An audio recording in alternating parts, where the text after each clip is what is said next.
Alright guys, my name is Metagoblin and today I'm going to be teaching you how to save money to get your mount at level 40. In my personal experience, I've always had too little money for a mount at level 40 and there's nothing worse running around as a warrior up to about level 45 or something. Trash loot after level 40 does significantly increase in price, however it is obviously more optimal to have enough money before you hit level 40, as having a mount will significantly speed up your leveling.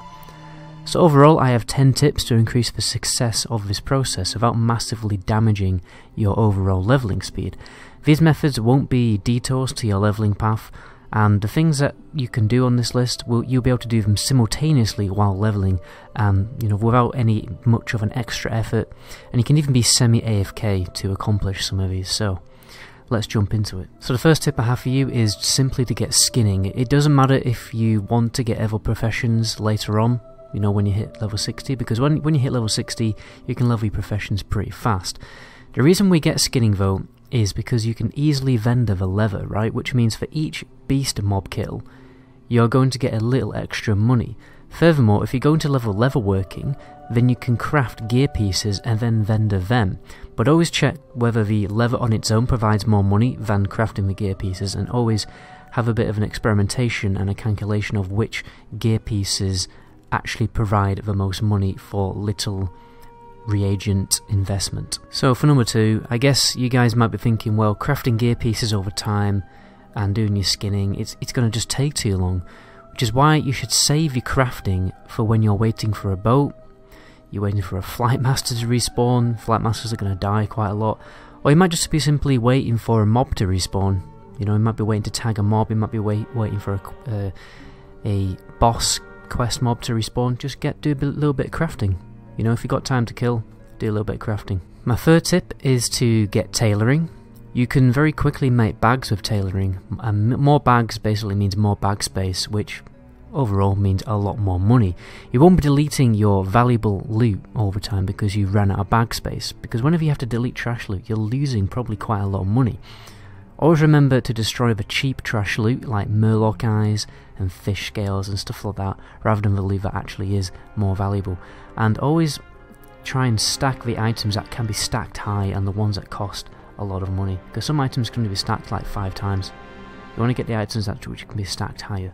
Alternatively, if you're getting skinning and level working, or you're just getting a profession that you don't want tailoring, what you can do is just make friends with a tailor. Give him your cloth, ask him to make the bags for you, and this is why it's really important to get into a guild very early on in the game. It's important to make friends in Classic World of Warcraft. This is one of the core unique selling points of an MMO that retail WoW has just totally lost, and it's why Classic WoW is going to be a cataclysmic success, in my humble opinion. My fifth tip for you is to level up first aid. You probably won't need to do this for every class, but this will mean less money spent on food, and it just generally reduces your downtime, so it will speed up your leveling as well. You can also vendor the leftover bandages for when you out-level those items, so you don't normally lose money that much. But like I said, some classes benefit from this more than others. For instance, on my Warlock I barely used bandages because my Void Walker was taking most of the damage, but on my Warrior, I was using all of them all the time and I was running out of them, so it's more beneficial to other classes.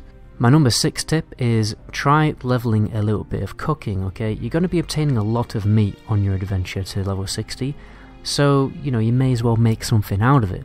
Even if you don't need the food itself, because maybe you're a mage or you've just found enough food, then you can just vendor the food, because the food vendors quite nicely, and you can also benefit from the spirit and stamina buffs that they often provide.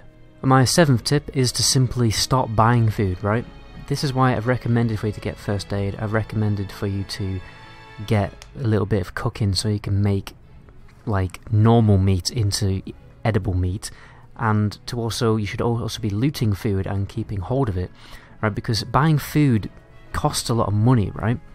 And if you're not a mage, then over time it is going to cost you quite a bit of money, which is why I would recommend also stacking spirit gear if it's viable for your class. If you benefit quite well from spirit scaling, then look that up for your class. Again, do first aid, and just be a bit cheeky, guys. Just be a little bit cheeky, right? And if you see a mage wandering around, just ask him just pop him a whisper, and ask him for some food or some water. It doesn't.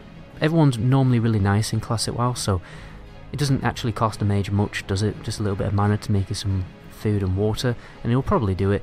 You know, even if you're waiting for a boat or something and he's got nothing to do, rather than check Facebook, he probably will be more than keen to make you some food and water. So, you know, always just be a little bit cheeky and make friends with mages, and it will benefit you. For number 8, I would recommend researching the skills that are essential to your class and basically forget the ones that you don't need. I recently made a mage guide, or pretty much every single one of my class guides, I highlight this. You know, I highlight the key spells that you're going to need to keep upgrading and the ones you don't really need while leveling, because they're mana inefficient or just simply damage inefficient. You know, your leveling rotation will probably only involve a small amount of abilities, and other utility spells probably won't be that useful because they'll have such a gimmick use and you probably won't make use of it a lot. And this will be a huge money saver because, you know, in the later levels it costs like literal gold, right, to upgrade your spells. Here's an example. For instance, on my Shaman, I'm not going to rank up stuff like Flame Nova Totem. As an AoE fire totem, I'm not going to use it, and it's very mana inefficient. And I'm also not going to rank up my Resurrection, because I'm a bit of a stinge. At the end of the day, as long as Resurrection does the Resurrection, it's doing its job, and you don't really need the higher ranks until you level up. For number 9, my recommendation is to check quest item reward vendor value.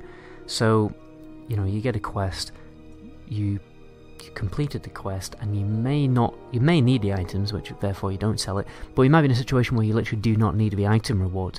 So always pick the most expensive item reward, right? You'll probably need an add-on to do this, so when Classic launches, get an add-on as soon as possible. I imagine add-ons are going to be downloaded with a new Twitch app like they are on retail, so that is another thing to watch out for. Get that app downloaded and get familiar with it. For number 10, I'd recommend to quickly make a bank haul. You can send items that you know will be worth money on the auction house and you don't want to vendor it, because at the end of the day, if you've got items that you want to keep hold of and you don't want to get rid of them and you're really far away from the bank, you can just send them to a bank haul because you know that they're going to make money significantly more amount of money on the auction house, and you don't really want to vendor it because 1, the vendor value might be terrible, and 2, might not even have a vendor value, right? So my recommendation is you can actually keep items floating in the mailbox. So you send it to your bank haul. That character can have items floating in his mailbox. Just remember that obviously they expire in 30 days. And it's important to note that this method will be more effective if you're playing the game after it's been released for a while rather than at a server launch, because in the early days of a server launch the economy is pretty rough and it will take a while before you can sell items at a reasonable price. So the small exception to this is probably rare BOE items and purple items. You're bound to find at least one BOE blue on your leveling journey, so make sure to get it sold via the auction house, or you can simply just do it quickly in the world chat as well. So anyway guys, that's where I'm going to leave the video. My name is Metagoblin, and until my next video, ciao.